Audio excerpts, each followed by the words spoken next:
everybody, and Happy New Year. Happy 2024.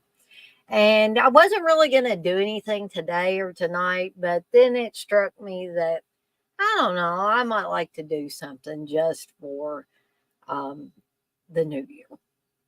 And I've talked about and talked about and talked about the three movies that I'm going to do a proper review on. And I've even sort of reviewed them before, but I thought just in case people had not seen me talk about these movies before, in particular, Ghost Keeper. Because I don't think I've talked about Ghost Keeper as much as I have both New Year's Evil and Terror Train. And so I just wanted to do a little Happy New Year's video. This isn't alcoholic. This is the fancy Welch's grape juice. I thought I better ease up because I didn't, have a lot of alcohol last night, but I had a little bit during the watch along that Jay and I did for Terror Train last night. For those of you that were able to enjoy that, it is still up on my channel in case you want to watch it on the replay, because I know that yesterday was New Year's Eve and there were probably a lot of people doing a lot of different things, planning parties, having parties, whatever. And I also did a movie munchies yesterday for Richard's New Year's Evil chocolate eclairs. I didn't come up with the recipe myself. The link for the recipe is in the description for the video. However, I did, kind of, the indulgence and the decadence of certain desserts, namely ones with chocolate, I thought it fell in with the New Year's Evil type of theme. So, hence me doing the chocolate eclairs and tying it in with New Year's Evil. But tonight, I'm just going to do a quick little review stream. Talk about these three movies, New Year's Evil, Terror Train, and Ghost Keeper. Now, I know there are others. There's Bloody New Year, and there's Strange Days, which I had no idea that was a New Year's movie. I'm also eating a few little snacks here. I still have some crackers and cheese and pepperoni. So hopefully you guys and gals will not mind if I do that.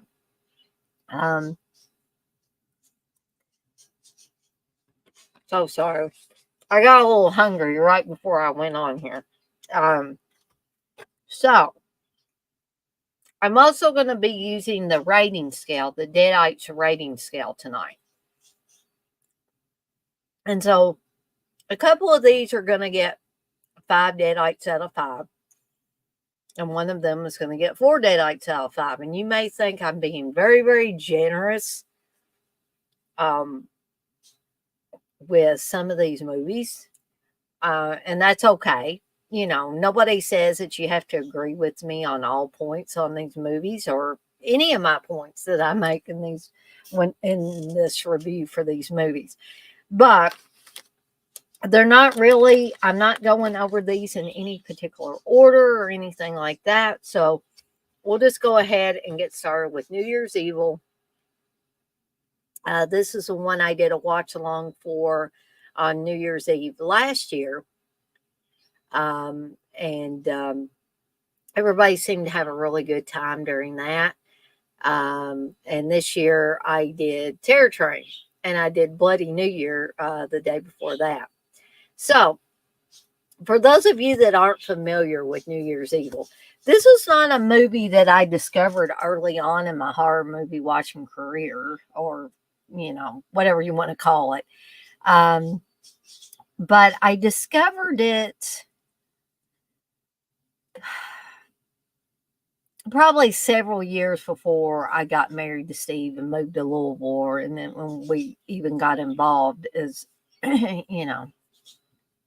boyfriend, girlfriend, then fiance, and all that jazz. So So I knew about it before I got married. And once I discovered it, I was like, I watch this every New Year's Eve without fail, sometimes before New Year's Eve, but inevitably I will watch it on New Year's Eve. And that's exactly what I did this year and last year and the year before that and the year before that. And we could go on and on. Steve and I have even done our own commentary for it a few years back. And so Steve, needless to say, is burnt completely out on New Year's Eve. However, I am not. Um, but basic story of it, there's supposed to be a New Year's Eve special. And everybody remembers, or most everybody remembers, like the MTV VJs, I think they call them. And they would introduce the videos and stuff like that. Once MTV got, I think I heard from Steve that when MTV was first out, they didn't have a lot of music videos because people weren't really making music videos. And then as time went on, more and more bands and singers and stuff like that started doing videos for their songs. Hence, MTV was able to finally have a whole bunch of videos that they could circulate. So Diane Blaze Sullivan, played by Roz Kelly in this movie, is one such VJ. Actually, the back of the movie refers to her as a vivacious TV hostess. And you can see her on the back there, the redhead there that's on the phone. And Grant Kramer plays her son on this. I know a lot of you remember Grant Kramer for things like Killer Clowns from Outer Space. This may have been, I think this may have been the first movie he was on. This was like his debut. And Kit Niven is on this as well, playing Diane's husband. And Taffy O'Connell from Galaxy of Terror. And she was also on the, I think she was on Happy Days. And when Roz Kelly played Pinky Tuscadero, who was Fonzie's girlfriend on Happy Days, there was a spinoff. I don't think it lasted very long, the Pinky Tuscadero show or something to that effect. And Taffy O'Connell was on there. So her and Roz Kelly knew each other, and the producer or somebody for this movie told Taffy O'Connell, if you can get Roz Kelly to be the star of this film, I got this really good role as a nurse for you. So the powers that, the universe, everything was in alignment. And so Roz Kelly ended up playing Blaze, and Taffy O'Connell ended up playing the nurse in a mental hospital. Hey, Bookhouse Boy, Happy New Year to you as well. Hey, Blissful, Happy New Year. Sorry, guys, I was downloading something. I was like, I hope that, this stream is okay and y'all are able to see me pretty well and it's not blocking up or freezing or anything like that. But I don't know. It may have just been Canva. I was trying to make a different intro for this and it was being so damn slow. It's just now finished downloading. So I don't know if it was something to do with my internet or it was something to do with Canva specifically or whatever. So anyway, so Blaze, played by Roz Kelly, is going to do this New Year's Eve celebration. And they're taking phone calls, suggesting the best song or whatever of the year. Um, I think of it as like punk music and a punk atmosphere and stuff like that, but they talk about new wave and stuff. And to me, new wave and punk are two different things, but that's kind of beside the point. So, she's taking phone calls, and somebody who refers to themselves as evil calls. And at first, she just thinks, oh, this is one of these kooky fans of the show. But then they tell her they have a New Year's resolution. They are going to commit murder. And they also say they're going to kill someone Blaze knows. And they're going to kill somebody in each of the time zones at midnight. Okay. So keep in mind, this guy's not traveling all over to different areas where the different time zones are. He is specifically staying in one area, which is in California, I believe. And he's just in each one of the specific time zones when it is 12 a.m. there. That's when he kills somebody. So he starts out and he kills Taffy O'Connell's character in the mental hospital. He gets her to drink some. He poses as extra help for the mental hospital. That he says he's Jeff Winters, and he was sent over from county to help him out. I like this movie very well too, Blissful. Um, but So he gets her to drink some champagne with him, and then they start making out. And then he's got a radio with him, and he records this too. When they get to 1 and the countdown, he stabs Taffy O'Connell's character to death. And then he calls Blaze again and plays this back for her. And at that point, I mean, she's a little unnerved before he even does anything. But then she's like, oh, this guy is really serious. So the cops get involved and stuff like that. And they find they send cops to the Crawford Sanitarium. They find the nurse because her coworker finds her in a closet or whatever with her throat slashed and cut up and all that. So, another thing that this movie doesn't do that a lot of movies around this time period did was they don't keep the identity of the killer secret. You know that it's Kip Niven from the first scene he's in. Okay. They don't try to hide him behind a mask or a costume or anything like that. As the movie goes along, we discover that Kip Niven is Blaze's husband, and he's batshit crazy. And people have talked a lot about his motive. His motive is crazy. That he's not been getting the money that he thinks he should be getting. He's jealous of Blaze's success and all that. And so we spend the last part of the movie with him trying to kill Blaze. Um,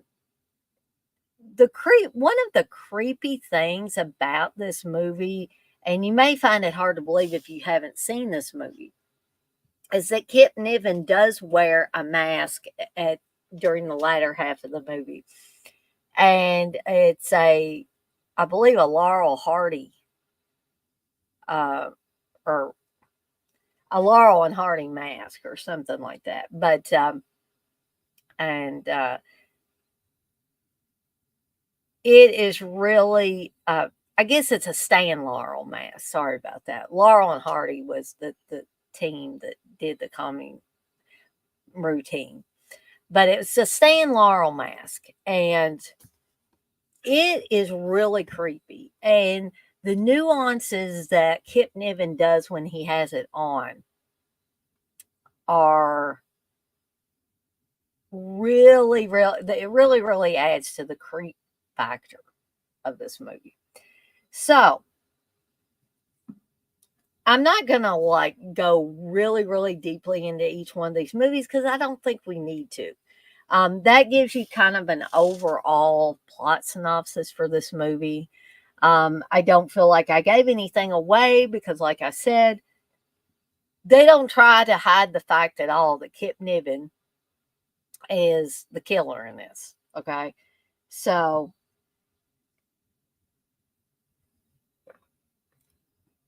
I mean, you're not really aware that he's her husband until the last quarter of the movie. However, it definitely doesn't spoil it that I have told you that, or I don't feel like it spoiled it. So, what's my rating on New Year's Evil? Well, I am going to give this 4 Deadites out of 5 on the Deadite scale. So, in my opinion, pretty decent movie, well worth a watch. I generally don't watch it unless it's around New Year's, New Year's Eve, New Year's. But that's not to say that you couldn't watch it at any point in time and it'd still be an enjoyable little slice of early 80s slasher, you know. So that is New Year's Evil. So the next one is the one that Jay and I did the watch along for last night. For those of you that got to enjoy that, Terror Train. Now, Terror Train, as well Jay and I said last night during the watch along, is a really, really classy film. And I agree with Jay that, having Jamie Lee Curtis definitely brings it up several notches. Having David Copperfield, and I know people, joke about, oh, David Copperfield's in this movie. Yeah, and your point is, I don't think it's anything abnormal or makes this movie less than fantastic.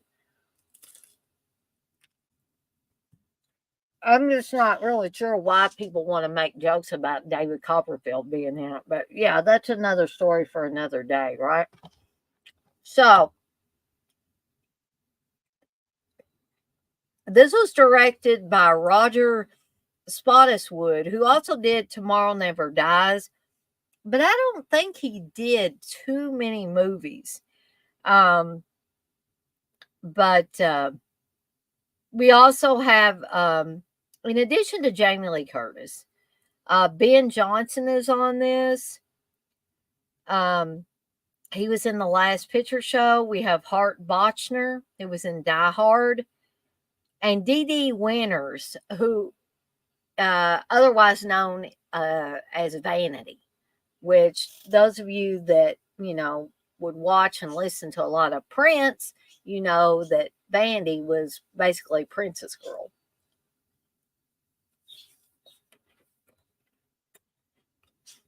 So, got a lot of really good actors and actresses in this, in my opinion. And it's your basic, you do something bad to somebody. And in this case, they play a prank on Kenny Hampson. And like Jay said, it's a really bad and vicious prank. Can't even talk. This prank that they play on Kenny. So when Kenny was a freshman at the college, he is, of course, pledging to the fraternity that some of the older guys are already in. And so they promise that they're going to get Kenny laid. So They also tell him that he's going to be having his first sexual experience with Elena, which is Jamie Lee Curtis's character. So Jamie Lee Curtis goes, they see her take off through the crowd of people that are celebrating New Year's. And she goes upstairs in the frat house to Doc's room, and that's Hart Bochner's character. And Hart Bochner's character of Doc basically is the one that headed up this prank. So Kenny comes into the room, and we see that Elena she's not in the bed. We see there's someone in the bed, but we know it's not Elena. She's standing off to another room talking to Kenny. Kenny thinks she's in the bed talking to him. So he strips down to, like his undershirt and underwear, his tighty whities. And I really feel for this guy in this movie. I mean, the things that happen later, are, frightening and slasher movie, all the way. However, you got to think if this happened to you and you weren't entirely mentally stable, this could very well push you over the edge. So Kenny gets in the bed, and it looks like, he thinks this is Elena with her head bent forward and stuff, just kind of waiting for Kenny to come and kiss her. And Elena is saying from the other room, "Kiss me, Kenny, kiss me." And so he goes to do that, and the body falls back, and we find out it's a corpse. So they have put a corpse in the bed. He thinks it's Elena. He loses his freaking mind. And then it goes to the current time where a lot of the kids are going to be graduating from college. Elena is actually graduating early. And her and her friend Mitchie, played by Sandy Curry, are talking about that and how much they're each going to miss each other and all that stuff. We have that scene on the train, hence the title Terror Train. And what this is Mo, Elena's boyfriend, has set this up. She said she didn't want him to get her a graduation present, so he got her this. So their whole class is going to get on this train and, celebrate. And David Copperfield's going to, only he's not going by David Copperfield. He's going by Ken. And he is a magician that's going to, do some tricks and stuff like that on the train. They also have a band, Crime, who plays several different songs, but the one that really stands out for me is Funky Love. And I talked about that last night. Is a song that I really, really like. So, right before everybody gets on the train, though, everybody's got, costumes on. Some people have masks on. Perfect for the killer, right? So, like Jay said, we know who the killer is. Most likely it's Kenny. Okay. But here's the twist. We don't know where he is at any given, or we know because we see him steal people's costumes. But the people within the movie think this is one of their friends. So the first person he kills is Ed, the practical jokester. And he takes Ed's Groucho costume, and he puts the mask and stuff on, and then pushes Ed's body under the train. And we can only assume that the train runs over him because we see it running over his hat and I think a little bit of his foot, and then we don't see anymore. So it's kind of, the rest of that is left to your imagination, which I think is perfect. what they did with that. So essentially, the killer is on the train now. Hey, Uncle Bill. Um, and once he is on the train, he systematically takes out the other members of the fraternity with his ultimate goal of taking Elena out last, because Elena and also Mitchie were in on this prank. Uncle Bill, I'm actually doing like just a little mini review on 3 New Year's movies.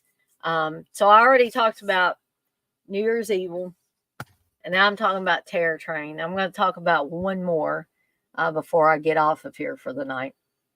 Um, so Kenny, aka the killer, kills Jackson, one of the fraternity brothers, and then takes his lizard or snake costume. And then Mitchie, thinking it's Jackson, thinks she's going to have a little fun with Jackson, sexual fun. Because Doc, her boyfriend, is, he kind of likes to play the field, so to speak. So she's saying, well, screw him. If he's going to do this, then I'm going to do what I'm going to do.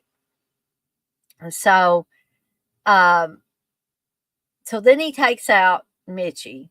Kenny takes out Mitchie. And then I just like, the big thing for me with this movie that is so great is the suspense and the atmosphere and all of that, until we've got it just down to Elena, who, that's the ultimate goal that Kenny has, is that he wants to, save Elena for last.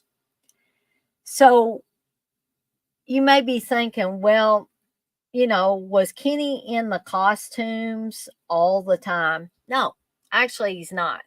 And, the first time I watched Terror Train, I did not, I wasn't able to pick him out of the cast when he wasn't in the costumes and stuff. But come to find out, at first they think that David Copperfield's character is killing everybody because he's a magician. Kenny loved magic. Well, it turns out it's not David Copperfield's character. It's his assistant, who appears to be a woman. But at the end, he shows Elena. He takes the wig off. He has some fake teeth in and all that. And I was like, man, how did I not see that? Because when they show the flashbacks, it's like, it's obvious that it's Kenny. And a lot of you could probably pick that out. And so we have a very harrowing scene with what I would call a hag mask. And a hag mask was used very effectively in another Canadian film, Curtains, in an ice skating scene. This particular hag mask, there you can see it there a little bit. There is a scene where Kenny is dressed in the hag mask. This was something that Mitchie had on earlier in the film. And when he's going after Elena and he's got this mask on, I thought that was a really creepy and effective scene. So very, very good film. In my opinion, very well made film. Like Jay said last night, you've got a lot of class in this movie. A lot of class in this movie. To me, it's not just your standard horror movie. And I think Uncle Bill said this too last night, that Terror Train is still underrated. And I totally agree with him on that. And so much so, in fact, my rating for this is 5 Deadites out of 5. This gets my top rating. And you know, I'm sure there are people out there that disagree with me on that. And that, again, that's okay. This is only my opinion and my rating and all that. And everybody's not going to exactly feel the same about any particular movie. But I like it a lot, hence me giving it 5 Deadites out of 5 on the rating scale. Okay. Thank you, Blissful. Blissful says, please hit the thumbs up. Thank you. So the last one I want to talk about tonight, which this might be a little controversial, my rating that I give it and the way that I talk about it and all that. But again, keep in mind, this is only my opinion. But I'm going to talk about GhostKeeper. This was a movie that I did not watch prior to being married. I guess I think I had heard the title, but it's not something that I saw in video rental stores or anything like that. And this movie is kind of hard to find now, or kind of hard to find reasonably priced.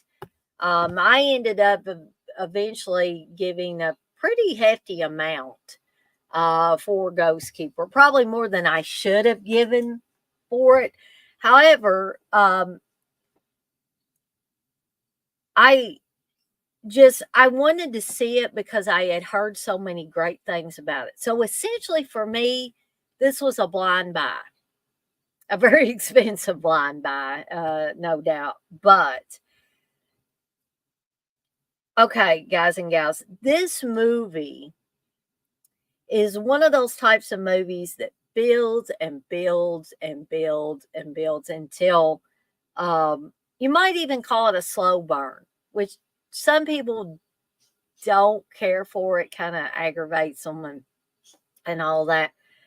But there's a difference between a slow burn, it's just a slow burn, and nothing really profound materializes. Okay. And a slow burn that builds throughout the film. And the film's only 90 minutes long. It's not like this is a 2-3 hour movie where you're sitting there and you're waiting for something to happen. You're waiting for something to happen. This no doubt is a slow burn, but it has a payoff. So this is a Canadian film too, as was Terror Train, by the way. And it takes place on New Year's, and there are 3 friends in particular. We don't see the other friends that are supposed to be having this New Year's party. Okay. They're all supposedly back at the cabin. The other 3 decide to go exploring in the Canadian Rockies. And, you know, the guy is sort of cocky. Well, yeah, I'll change that. He's real cocky. He's kind of an asshole. So, you know, you get the typical stuff with him and his girlfriend going into this small kind of country store. And, you know, they're kind of mocking the boyfriend is kind of mocking the guy at the counter and all that. And you're probably getting to think by this time, this guy's a real dick, you know. And when you see how he interacts with his girlfriend a little later in the film, it's like, dude, you are a dick. So I did not like this guy at all. And he couldn't get gone quick enough for me. However, you know, you always got to have one of those, right? At least one of them in movies like this. And then the third friend, who is also female, I don't like her either. She flirts viciously with the other girl's boyfriend. But just blatantly. and she says things to her like, that allude to the fact that she's like, well, if you don't start paying enough attention to your boyfriend here, um, then he'll be gone and I can take him. Because there's a couple of conversations that the girls have, and it leads me to believe that, like, she thinks her shit don't stink, and she thinks that she can just take this other girl's boyfriend. But the guy's a dick. I would have just let him go anyway if I had been this girl. So, um, so they go out in the snow and they're snowmobiling, and they go, if they had a Crazy Ralph character or something, which, I mean, he wasn't really a Crazy Ralph character, but when they were talking to the shop owner, he basically told them, don't go up in the mountains, and they said, well, we're all right, we won't get lost. And he says, there are worse things that could happen to you in the mountains than just getting lost. Okay. So here we got the voice of prophecy or whatever, the voice of doom. And do the young people listen? No, they don't listen. And they travel up in the mountains and they go down this road where it says specifically no trespassing. Don't go in here. Well, they do. And the only one that's got any sense about it is the nice girl. So they end up going there, and the cocky girl wrecks her snowmobile, and I was like, well, see, that's what you get. Um,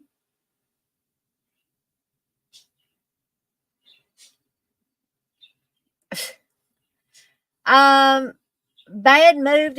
I don't care, Wes. I don't. If people want to watch Raw instead of me, that is fine. It does not hurt my feelings at all. Uh, but yeah, if you want to watch it on the replay, that's fine. Anybody else wants to watch it on the replay, it's fine. Haunted Wing was officially announced for May from Vinegar Syndrome. Happy New Year. Thanks, Wes.